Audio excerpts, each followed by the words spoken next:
Sunita Williams দীর্ঘ 9 মাস পর ঘরে ফিরলেন।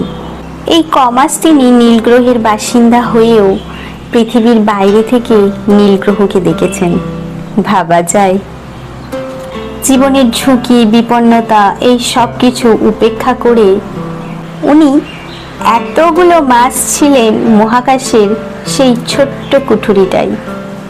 যে কোনো মুহূর্তে মারা যেতে পারেন। দেখা হবে না ইট, কাঠ, বালি এই 3 ভাগ জলের পৃথিবীকে।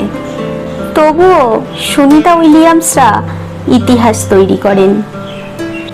তারা উপেক্ষা করেন পৃথিবীর যাবতীয় মোহ, মায়া, লোভ, লালসা সব কিছু। যেই পৃথিবীতে একে অন্যকে নিচে নামানোর প্রতিযোগিতা চলে, ধ্বংসের বিভৎস খেলা চলে, সেই জাগতিক ভয়াবহ কুৎসিত রূপকে বুড়ো আঙুল দেখিয়ে সুনিতা উইলিয়ামসরা মহাকাশের বিশালতা জয় করে ফিরে আসেন। পৃথিবীতে আবার তাদের নতুন করে সবটুকু শিখতে হবে, হামাগুড়ি দেওয়া থেকে শুরু করে হাঁটাটুকু অবধি।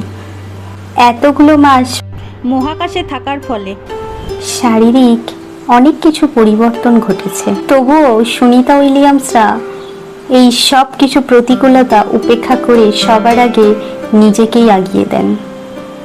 সব কিছুর ঊর্ধ্বে সমস্ত প্রতিকূলতা জয় করে মাথা উঁচু করে ঠোঁটে বিজয়িনীর হাসি নিয়ে পৃথিবী মায়ের সন্তান পৃথিবীর কোলে ফিরে এলেন আজ।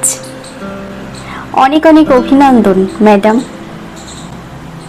ভালো থাকবেন, সুস্থ থাকবেন এই কামনাই করি।